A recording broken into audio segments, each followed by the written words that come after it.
남북 전쟁이 한창일 때 에이브러함 링컨 대통령이 전쟁터의 막사를 찾아갔습니다.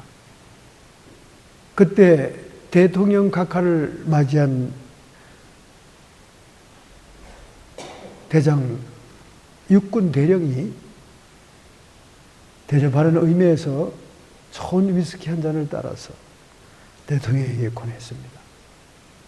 그때 대통령은 웃으면서 정중히 위스키 한 잔을 거절을 했습니다. 그래서 육군 대령은 자기가 보물처럼 갖고 있는 시가를 또 불을 붙여서 또 대통령에게 담배 한 가기를 권했습니다.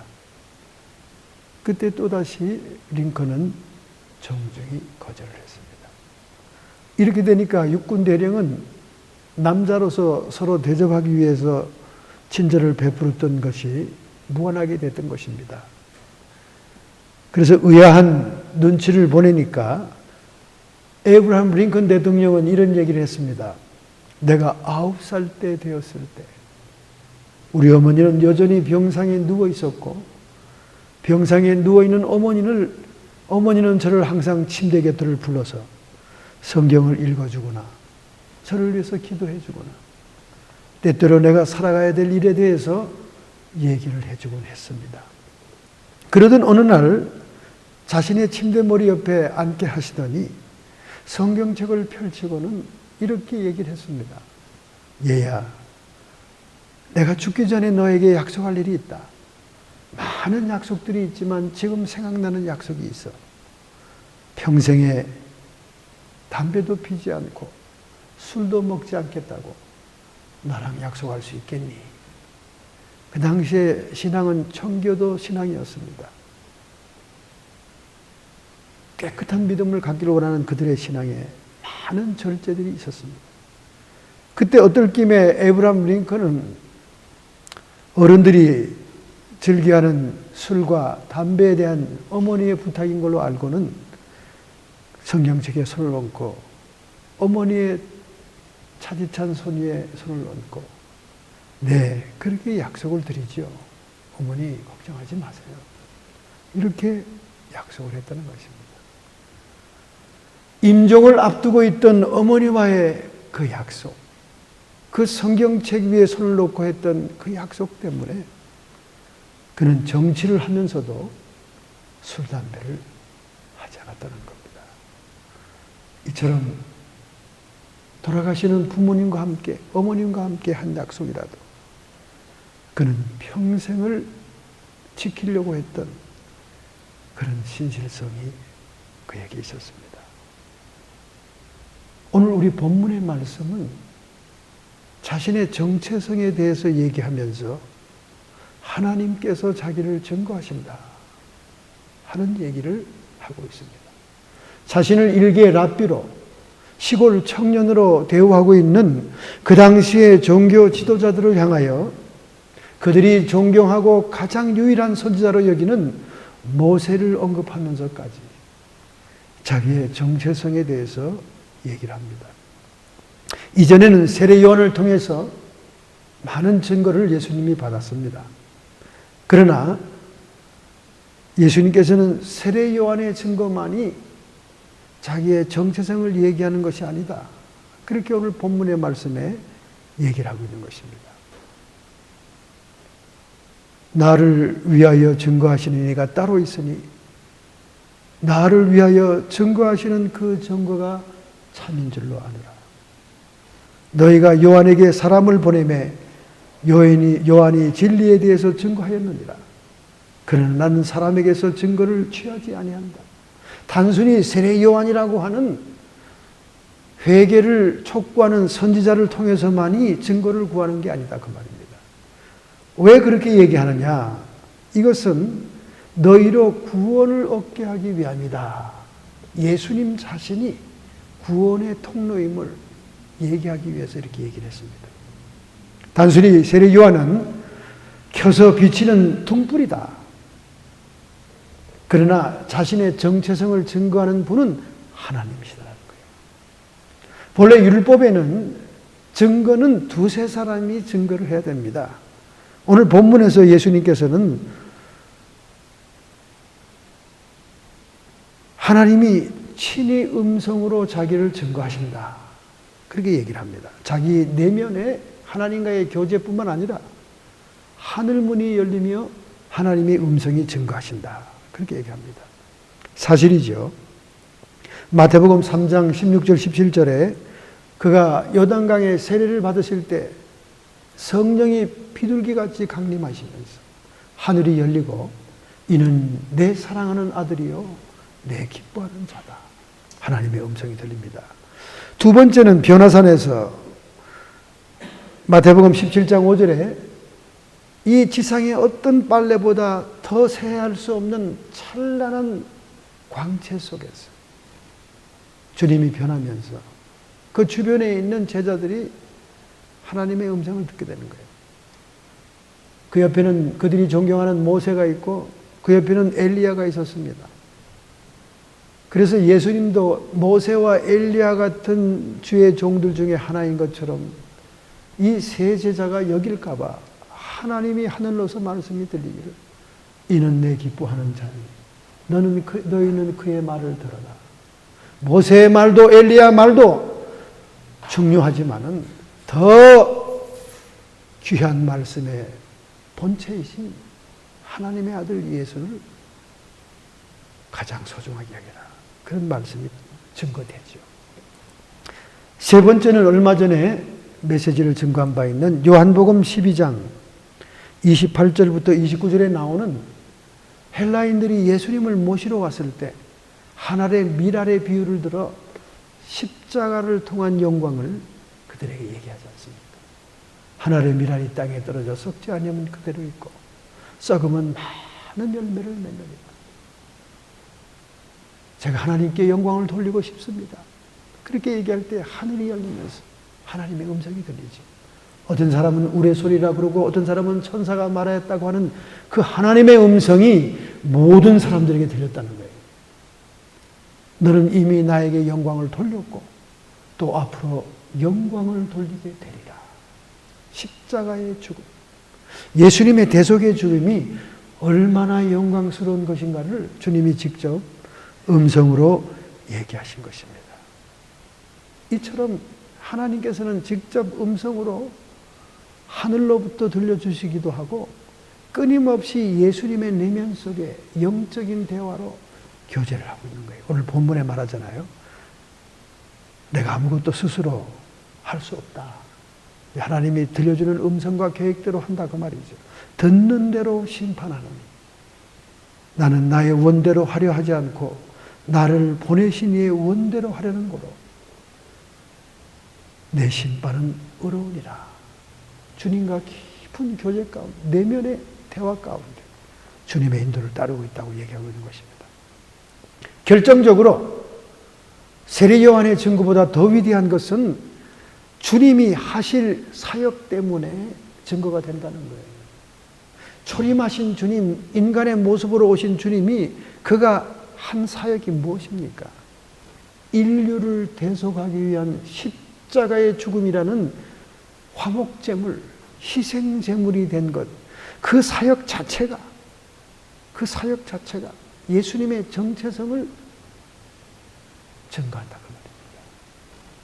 예수님께서 팔레스타인의 예루살렘 그리고 갈릴리 가버나움 거리를 다니면서 신구약 성경에 약속된 하나님의 모든 권세와 능력이 역사하는 현장, 병든 자를 치료하시고 약한 것들을 강하게 하고 문둥이를 깨끗게 하시며 죽은 자를 살려내시며 악한 마귀 사탄 귀신의 세력들이 떠나가는 이 모든 사역들이 곧 하나님이 함께 하시고 하나님이 증거하는 증거다. 그리고 39절 40절에 마지막에 이렇게 얘기합니다. 성경 말씀이 바로 나를 증거하는 것이다. 모든 신구약의 성경은 예수 그리스도에 대해서 쓴 것이다. 심지어 너희들이 존경하는 모세도 나에 대해서 예언을 했다는 거예요. 신명기 18장 15절에 예언했습니다.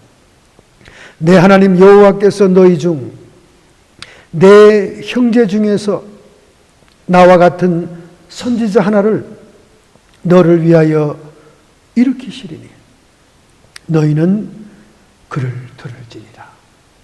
분명히 모세는 신명기에서 예수 그리스도가 오실 것을 딱 집어서 예언을 했던 것입니다. 이렇게 모세가 예언한 말씀 너희들이 그걸 믿지 못하겠다면 결국 모세를 통해 너희들은 고소를 당하는 것이다. 내가 너희들을 정죄하고 고소하기 전에 모세가 너희 종교 지도자, 모세를 존경한다는 너희들을 고소할 것이다. 이렇게 예수님께서 자신의 답답함을 얘기하고 있는 거예요. 왜 이런 얘기를 하십니까? 그들이 결코 주님을 메시아로 인정하지 않습니다. 그들이 결코 주님을 구속주로 인정하지 않습니다. 결코 영생을 얻기 위해서 주님 앞에 나오질 않는 거예요. 그 답답한 심정에 주님께서는 자신의 정체성에 대한 증거를 하나님의 증거로서 변호하고 있는 것이죠. 오늘 우리가 이 본문 가운데 핵심 주제로 삼으려고 하는 것이 있습니다.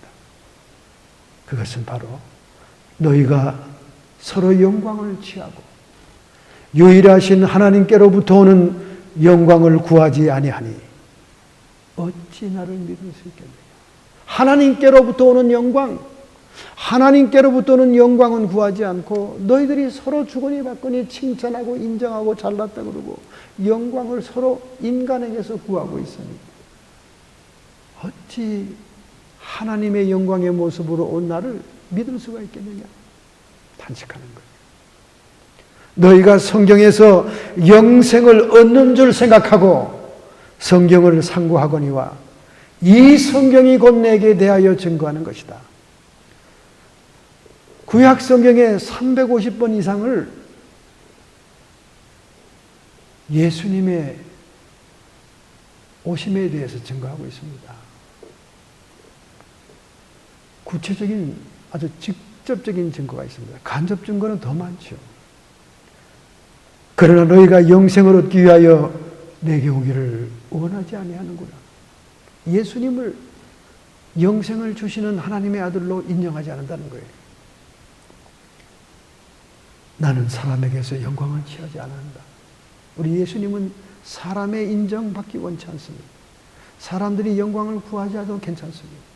사람이 자신을 증거해 주지 않아도 괜찮다는 거예요. 다만 하나님 사랑하는 것이 너희 속에 없음을 알아노라.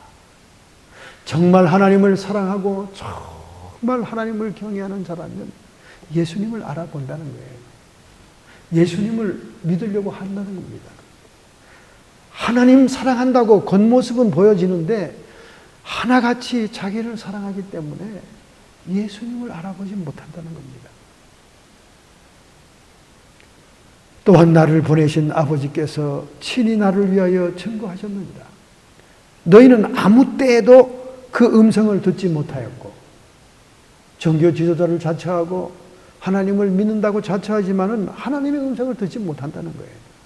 그 형령을 보지 못하였으니 하나님이 여러 가지 설명하는 것들을 이해하지도 보지 못하였으니 그 말씀이 너희 속에 거하지 아니하니 이는 그의 보내신 자를 믿지 아니함입니다.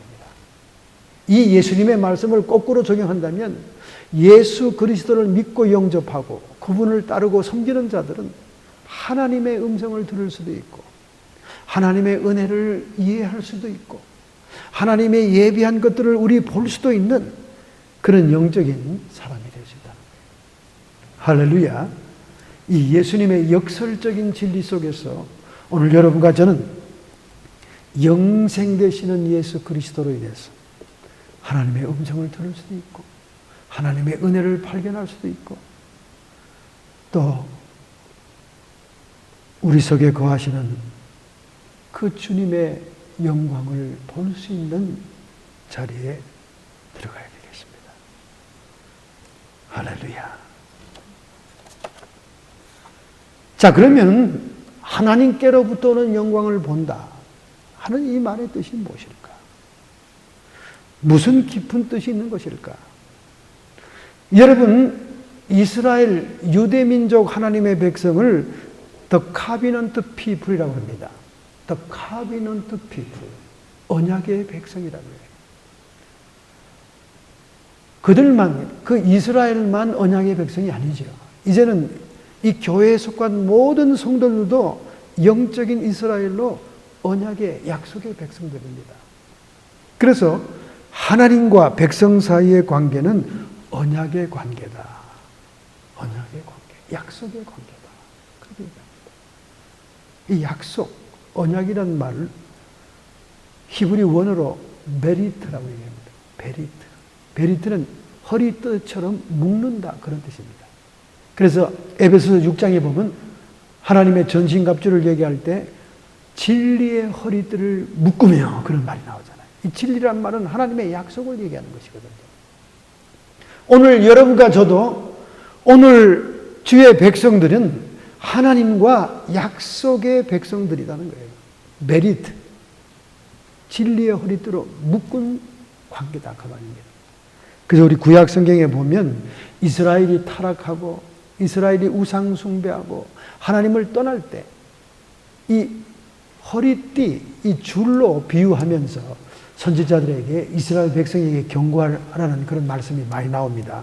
우선 호세아서 11장 3, 4절에 보면 이 언약이라는 것이 사랑의 줄로 표현이 되죠. 그러나 내가 에브라임에게 걸음을 가르치고 내 팔로 안을지라도 내가 저희를 고치는 줄을 저희가 알지 못하였다. 타락하고 세상으로 나가고 자기를 위해 살고 우상을 숭배하는 이스라엘 백성들을 타일르고 팔로 안고 걸음마를 가르쳤다는 거예요. 내가 사랑의 줄, 사람의 줄, 곧 사랑의 줄로 저희를 이끌었고 저희에 대하여 그 목에서 멍에를 벗기는 자같이 되었으며 저희 앞에 먹을 것을 두었었노라. 그렇게 자꾸 세상으로 나가고 세상으로 벗어나려고 하는 그들을 사랑의 줄로 묶었다는 거예요. 사랑의 줄. 사랑의 줄로 자꾸 끌었다는 거예요. 여러분 종종 가끔 미국의 멀에 백화점에 가면 애기 엄마들이 애들을 이렇게 줄로 묶고 다니는 거 봤죠? 얼마나 우습습니까, 여러분?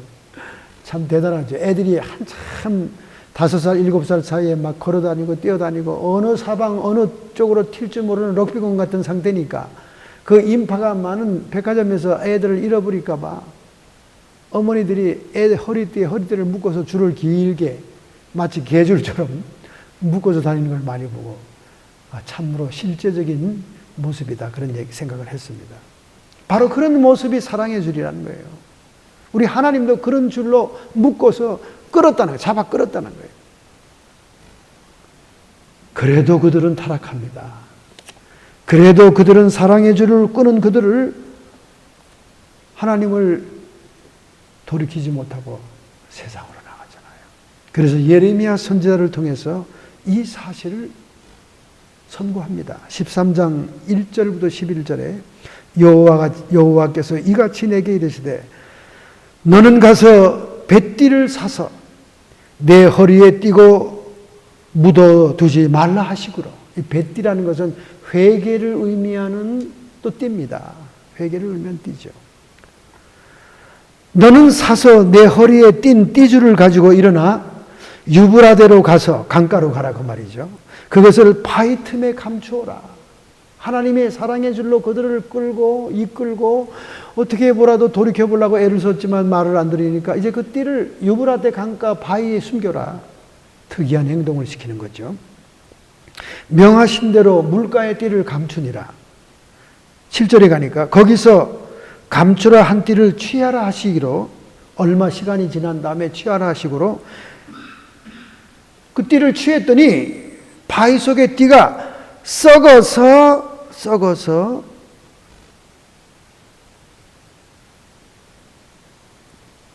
잘라지더라는 거예요. 아무리 하나님이 메리트라고 하는 진리의 허리띠, 약속의 말씀으로 그들을 이끌려고 해도 그들이 끝내는 세상으로 나가버린다면 그것은 유프라데 강가의 바위등에 남겨두었던 띠처럼 썩어버린다는 거예요. 못 쓰게 된다는 거죠. 띠 비유로 이스라엘 백성을 약속의 백성으로 설명하고 있는 겁니다. 예레미야 13장 10절부터 11절, 이 악한 백성이 내 말을 듣기를 거절하고 그 마음이 강팍한 대로 행하며 다른 신들을 쫓아 그를 섬기며 그에게 절하니 그들이 이 띠에 쓸데없음 같이 되었느니라. 여전히 사랑의 줄로 주님이 그들을 잡아당기건만 그들이 끝내 우상으로 가고 끝내 세상으로 가니 이제 이 주님의 사랑의 줄, 언약의 띠가 쓸모없는 썩은 줄이 되었구나.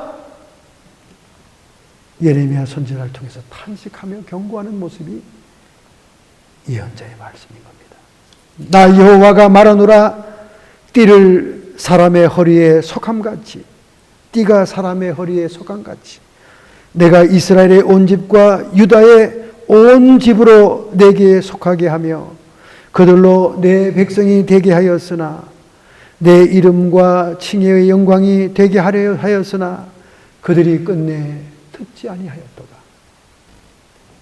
약속의 백성이 약속을 파기했다는 거예요. 곧 하나님께 영광을 구하지도 않고 돌리지도 않았다는 겁니다.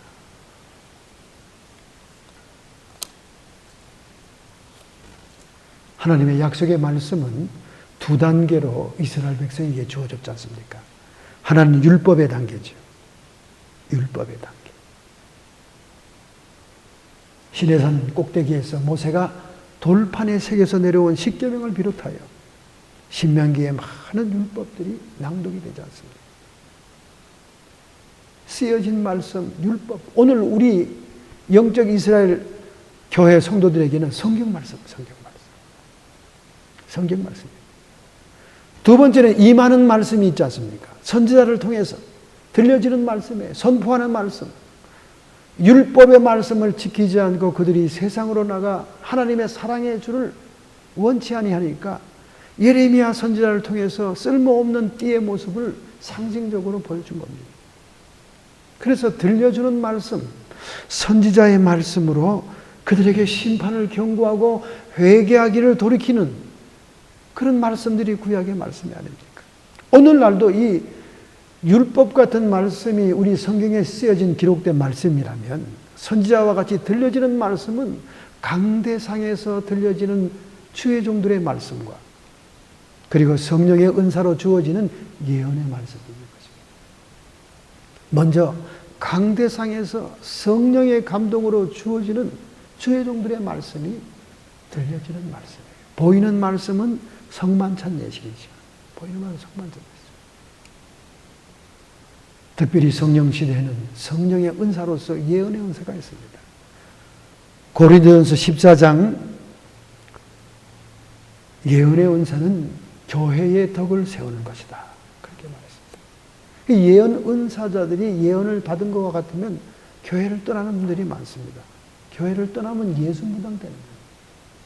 왜냐하면 예언의 은사는 하나님이 교회의 덕을 세우기 위해 줬다는 거예요. 그런데 교회를 떠나버려가지고 무슨 점집처럼 차려놓고는 복채를 받아가면서 예언해 주는 것은 이미 예수 무당이로 점치는 귀신이 되고 마는 거예요. 예언의 은사자들은 교회 안에서 교회의 덕을 세워야 되는 겁니다. 이게 고린도 14장에 나오는 예언 은사의 설명이에요. 그럼 어떻게 덕을 세우느냐? 권면하든지 안위하든지 두 가지의 기능이 있다는 거예요. 두 가지의 기능. 권면은 뭡니까? 주로 책망하는 관계를 얘기하는. 권면한다는 것은 고쳐라 그 말이에요. 안위하는 것은 위로하는 걸 얘기합니다. 예언의 은사자들은 신앙인들의 자의식을 조정해주는 은사입니다. 그게 무슨 말인가? 신앙인들이 신앙생활하면서 의기소침되고 무기력해지고 신앙이 낙담이 되고 열등의식에 사로잡히는 그런 자의식이 저조한 사람들은 하나님의 성령의 예언을 통해 그들을 안휘, 컴포트 해주는 거예요. 위로해주고 격려해주고 인커라이즈 해주는 겁니다. 그래서 자의식을 좀 세워주고 높여줍니다. 균형을 맞춰주는 거지. 근데 어떤 신앙인들은 엄청나게 자의식이 높아가지고 교만하기 짝이 없고 우월감에 사로잡힌 분들이 있어요. 지금 현대교회는 그런 분들이 더 많습니다. 그런 분들은 예언의 은사자들은 성령을 통해 권면해라고 말해요. 권면은 어떻게 고쳐라. 책망이 섞인 그런 말씀을 얘기합니다. 너무 자의식이 높은 사람들은 예언 은사를 통해 낮춰주는 거예요. 자의식을 낮추는 거예요. 그러니까 자의식이 밸런스, 하나님 앞에서 온유와 겸손으로 밸런스를 맞추도록 하는, 결과적으로 교회의 덕을 세우게 하는 은사, 이게 예언의 은사입니다. 들려지는 은사, 들려지는 말씀이죠. 이 예언의 은사가 너무나 부작용이 많은 현대교회니까 아예 목사님들이 다 그것을 절제시키고 하지 못하게 합니다. 있는 것만 못한 정도로 부작용이 많다고 말이에요. 그러나 진정한 예언의 은사, 성령의 감동을 따라 임하는 은사들은 교회의 덕을 세우게 되어 있는 거예요. 자의식이 낮아져서 열등의식에 의기소침하고 그냥 무기력한 상태로 우울증에 빠져있고, 이런 자의식을 안위함으로 올려주고 쓸데없이 교만하고 우월감에 사로잡혀 있는 그런 교만한 자의식자들은 권면, 충고, 책망을 통해 낮춰주고, 이 밸런스, 예수님의 모습대로 온유와 겸손의 모습의 성도들로 유지하게 해서 교회의 덕을 세우는 것이 예언의 은사. 구약시대의 선지자들이 들리는 말씀으로 증거했던 오늘날 21세기의 성령에 들리는 말씀의 은사입니다.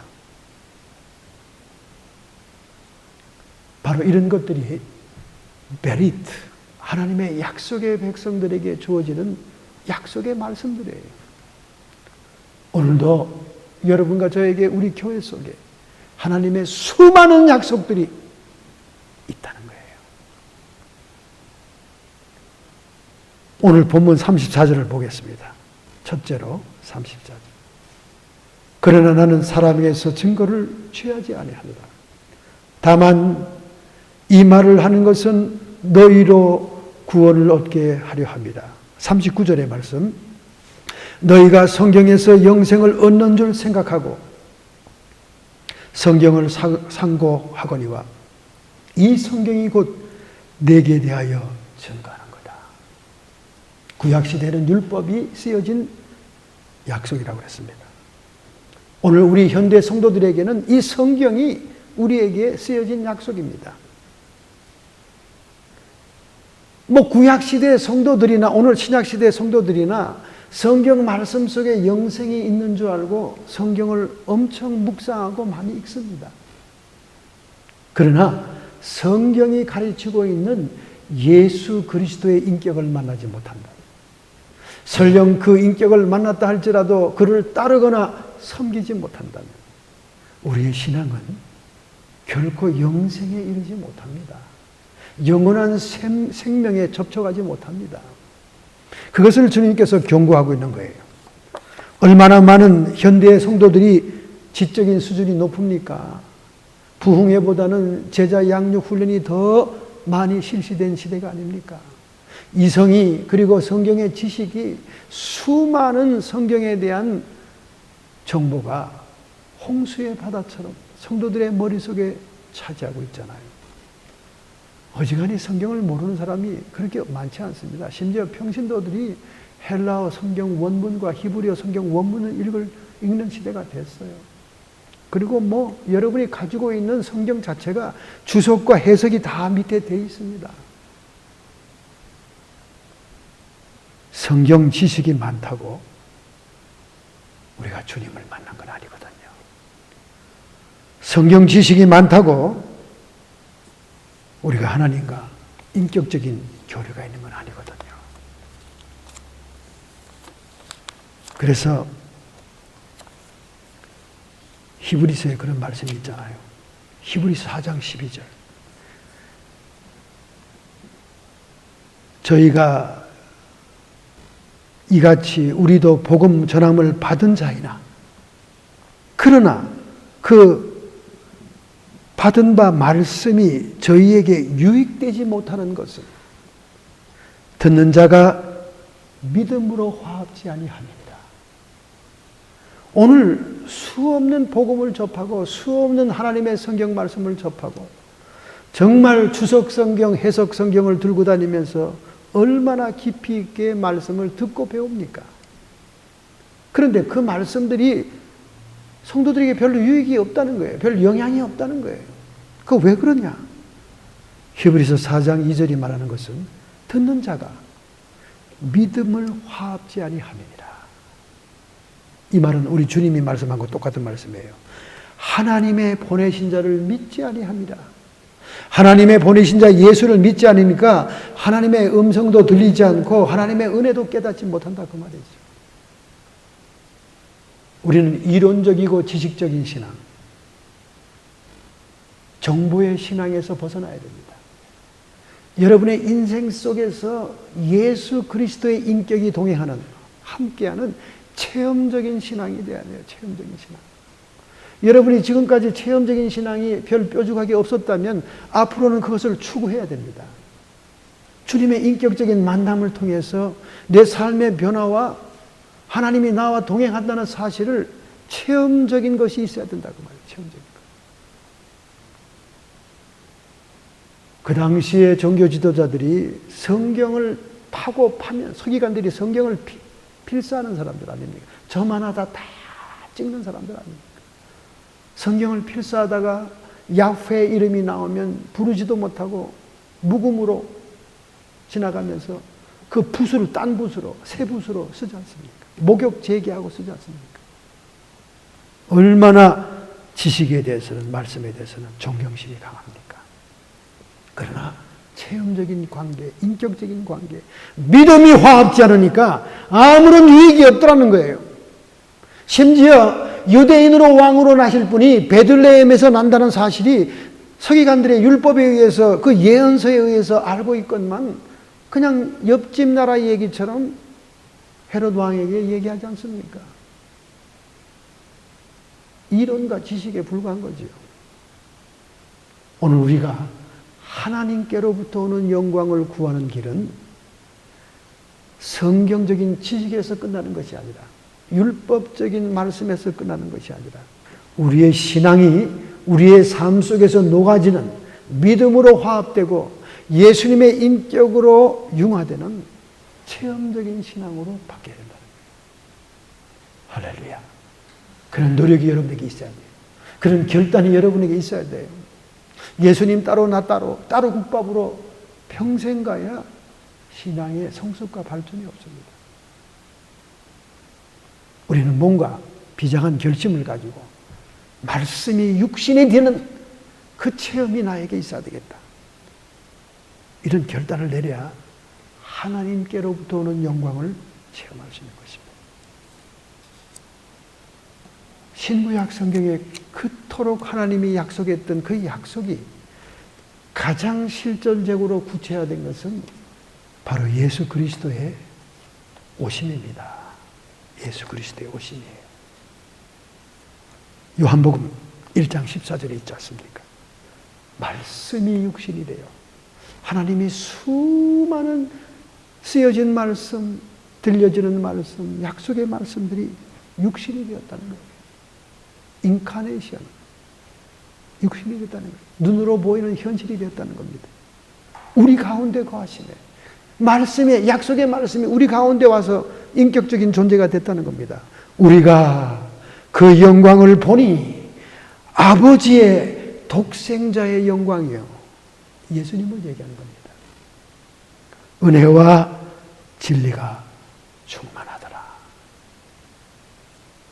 우리 예수님과의 인격적인 만남, 육신으로 오셨고 영으로 존재하시고 성령으로 임재하시는 주님과의 체험적인 신앙만이 하나님께로부터 오는 영광을 구하는 것입니다.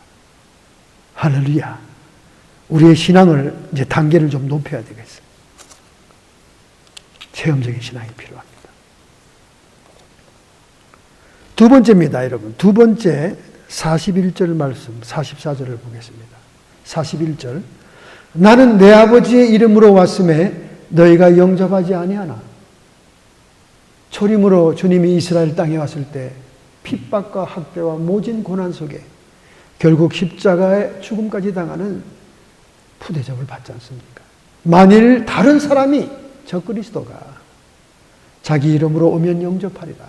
이 이스라엘 백성들이 정작 말씀이 육신이 되어 하나님의 영광을 가지고 온 주님은 십자가에 못 박았지만 이제 마지막 때에 적그리스도가 자기의 이름을 가지고 이스라엘과 화친 조약을 맺으면서 제3의 성전 환란 성전을 지어준다고 하면 그를 메시아로 영접하게 된다 그 말입니다.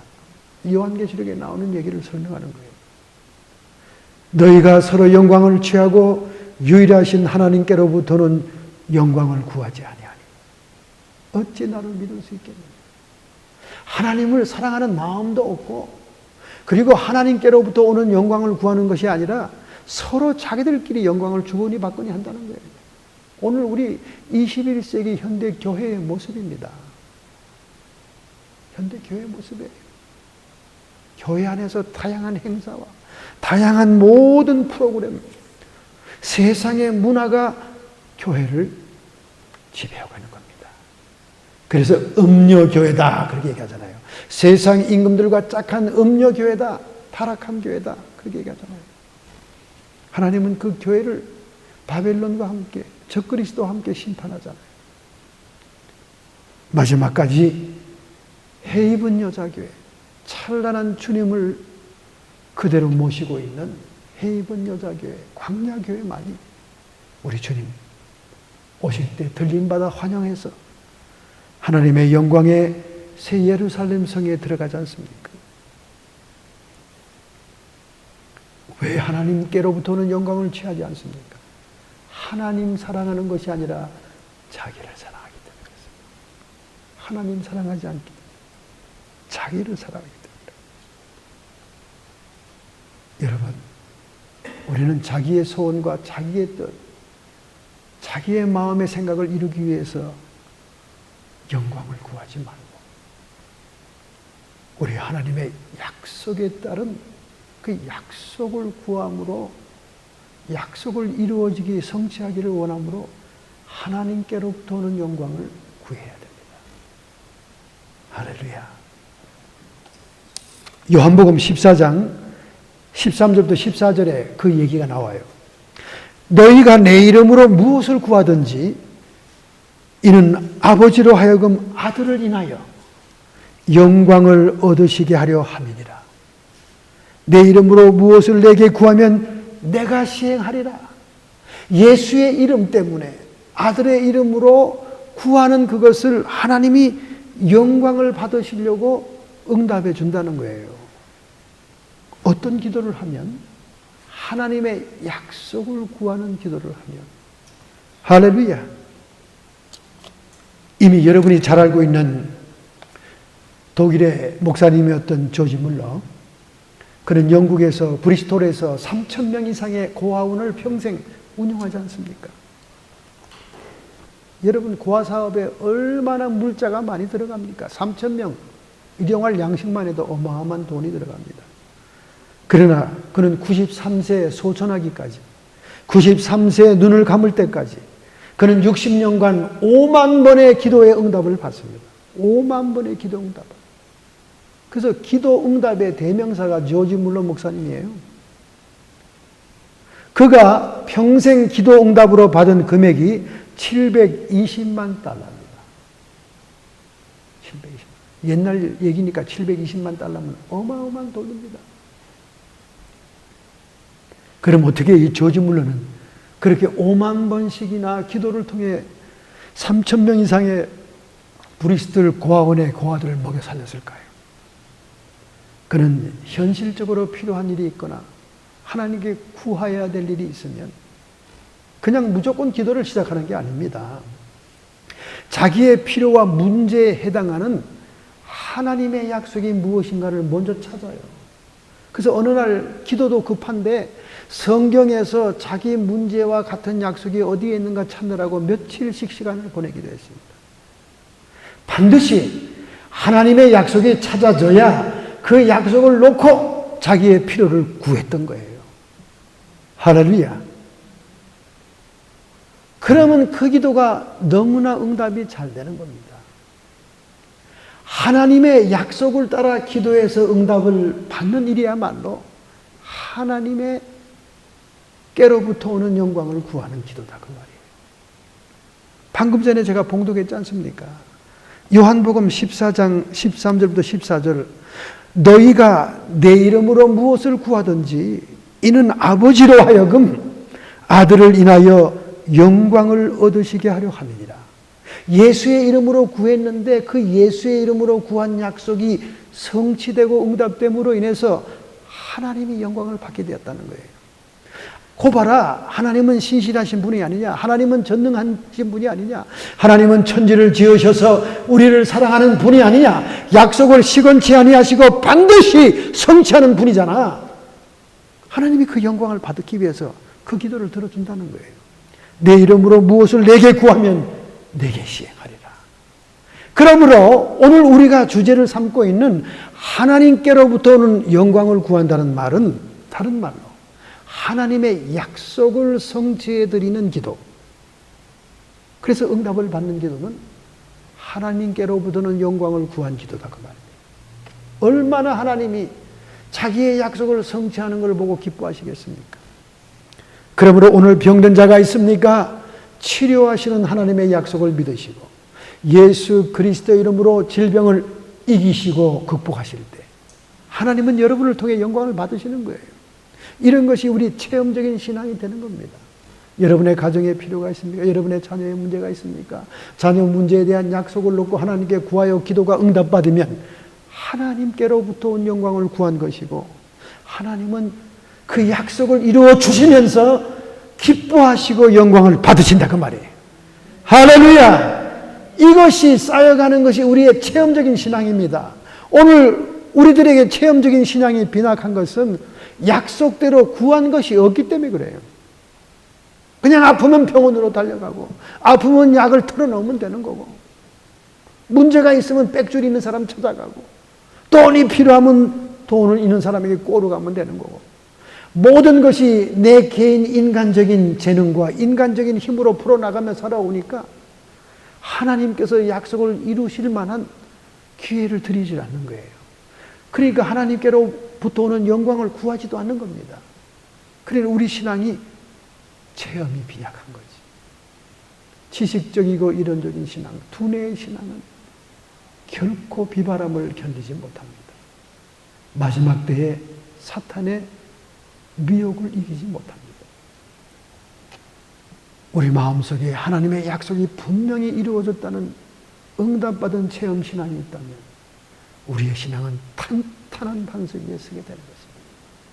할렐루야. 수많은 약속들이 있습니다. 죽은 자를 살리시고 병든 자를 일으키고 내가 성령의 권능으로 귀신을 쫓아내는 것이니 하나님의 나라가 이미 너희에게 임하였느니라. 할렐루야. 여러분 어떤 분이 그러더라고요. 아니 목사님 정상적이고 평범한 목회를 하는 목사라면 뭐 귀신 얘기를 꼭 해야 될 필요가 있겠습니까? 그러게 저에게 후배 목사님이 얼마 전에 전화로 얘기하더라고요. 그래요. 그럼 목사님은 예수님의 목회를 따르겠습니까? 목사님 자신의 목회의 길을 가겠습니까? 예수님은 천국 복음을 증거하시고 천국 복음을 가르치시고 preaching and teaching 그 다음에 병든 자를 치료하시고 약한 것을 강하게 하시고 힐링 그리고 사복음서를 보세요. 가는 곳마다 귀신이 제 발이 저려서 드러나서 소리를 치고 떠나갑니다.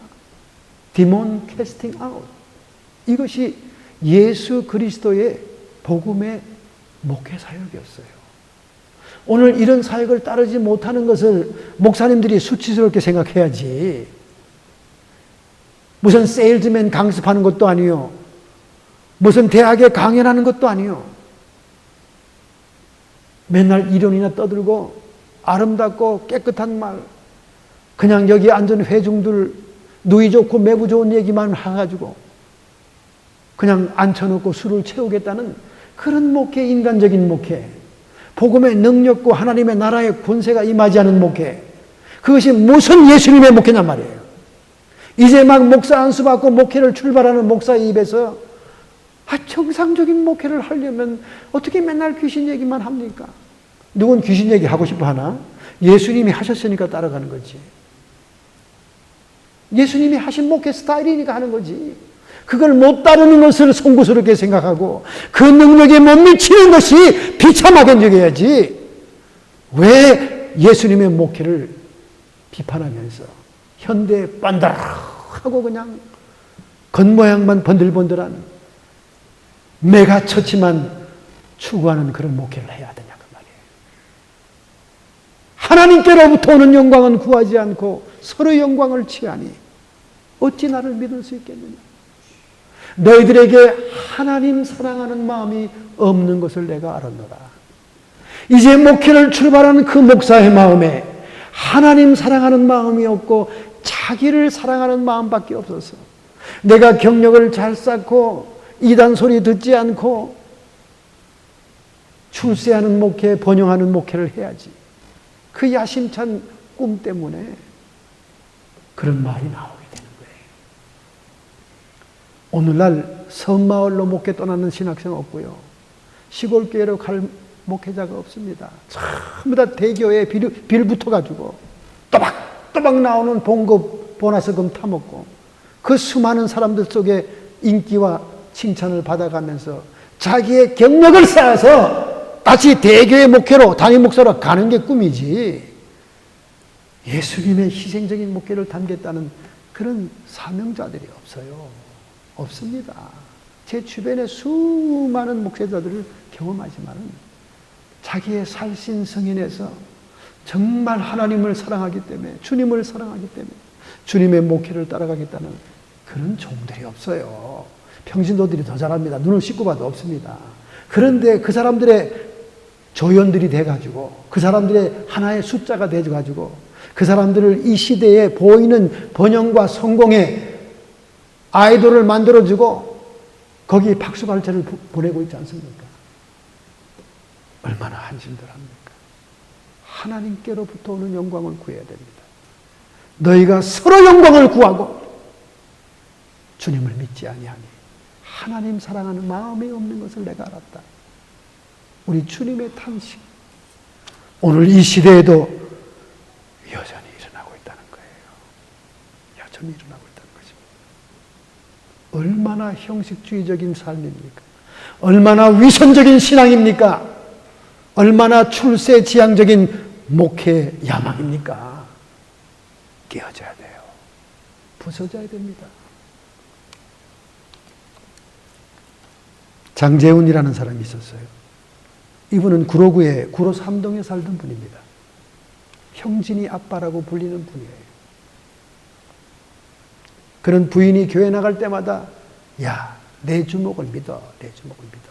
밥 주냐, 죽을 주냐, 먹을 걸 주냐. 대강 믿어라, 대강 믿어. 부인을 핍박합니다. 이 믿음에 하는 불평하고 원망하고 자기를 학대하는 남편에 대한 원망이 항상 마음에 부글부글 끓었습니다. 때때로는 신앙생활 하면서도 삶의 회의가 들었습니다. 나는 어쩌다 저런 남편을 만나 신앙생활도 자유가 없나? 그런 생각을 했습니다. 그러던 어느 날 7살이 된 형진이가 간염이 왔다는 거예요. 간염. 어린아이들은 간염 별로 잘 안 옵니다. 유전적인 거 아니면 말이죠. 의사의 진단에 간염이 왔다는 거예요. 그 의사가 심각한 얘기를 합니다. 이 아이가 이렇게 어릴 때 간염이 왔다는 것은 간경화의 전조 현상입니다.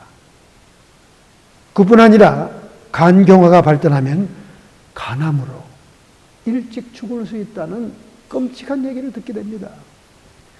그러니 핍박 속에 감사를 모르며 인생의 회의까지 느꼈던 이 부인은 그때부터 열심을 내서 하나님께 나가 부르짖기 시작합니다. 하나님, 이 무슨 청천벽력 같은 우리 외아들의 병입니까? 기도를 하기 시작하는 거예요. 그런데 놀랍게도 6년 만에 완전히 병이 사라집니다. 기적 체험. 하나님은 자신의 치료하는 그 약속을 응답해 주었어요. 6년 만에 하나님의 기적적인 치료를 본 이 아내는 믿음이 막 사기처럼 중천했습니다. 아, 이제 이런 증거를 봤으면 우리 남편도 교회 따라 나오겠지? 그런데 남편은 더 강박해 있었어요. 아니, 그동안 의사가 한 수고가 얼마나 많은데 다 약으로 치료된 거지. 무슨 하나님의 치료야. 믿지라는 거예요. 아내의 고통은 보통이 아니었습니다. 형진이의 치료만으로도 이 아내는 신앙이 막 올라가고 너무나 기쁘고 감사했는데 남편이 변화가 없으니 고민을 합니다. 그래서 구역 식구들에게, 전도사님에게 가정 기도의 제목을 내놓을 때 이제는 더 이상 형진이가 기도의 제목이 아니었어요. 우리의 아빠를 전도하게 해주세요. 그런데 마침 극성쟁이 전도사님이 구역 지도 전사님으로 오신 거예요. 이분은 들이대 전사님이었어요. 들이대. 이분이 남편이 퇴근만 하면 집에 와서 기다리는 거예요. 저는 형진이가 하나님이 치료해 준 걸 감사하는 의미에서 교회에 나오는 날까지 집에 와서 형진이 아빠와 같이 가정 예배를 보겠습니다. 그리고 매일 출근하는 거예요, 그 집에. 그래서 형진이 아빠가 늦게 몰래 친구들하고 술집에 가서 딴 시간 보내다 늦게 오면 늦게 올 때까지 딱 앉아 있는 거예요. 이 여전도사님의 극성과 지구력은 이루 말할 수가 없습니다. 그만 그 열정에 이 형진 아빠가 수긍하고 말했어요. 그래서 1992년도 7월 달에 아내의 소원대로 교회에 등록하게 되었습니다. 할렐루야. 그런데 마침 교회 남자 사회 선교부 사람들이 얼른 그를 잡아가지고 같이 토요일마다 양로원으로 고아원으로 함께 다니기 시작합니다. 그리고 꼼짝달싹 못하게 운전기사로 딱 세워버린 거예요. 봉고차에. 그러니 뭐 빼도 박도 못하게 되고 같이 신앙 좋은 남자들과 같이 이제 교제를 하게 된 거죠. 근데 이상하게 또 이 좋은 친구들 때문에 신앙이 점점 좋아진 거예요. 참 좋았습니다. 이 아내는 입이 귀에 걸렸습니다. 이 강팍하고 내 주먹을 믿으라는 남편이 자기 형진이 아들이 병이 나도 교회 나갈 생각을 안 했는데 이렇게 갑작스럽게 전사님의 열심으로 교회를 다니면서 신앙이 점점 좋아지니까 너무나 감사하고 또 토요일마다 또 운전을 하면서 양로원으로 고아원으로 사회 봉사를 신앙 좋은 믿음의 집사님 장로님들하고 다니니까 너무 감사하고 좋았습니다.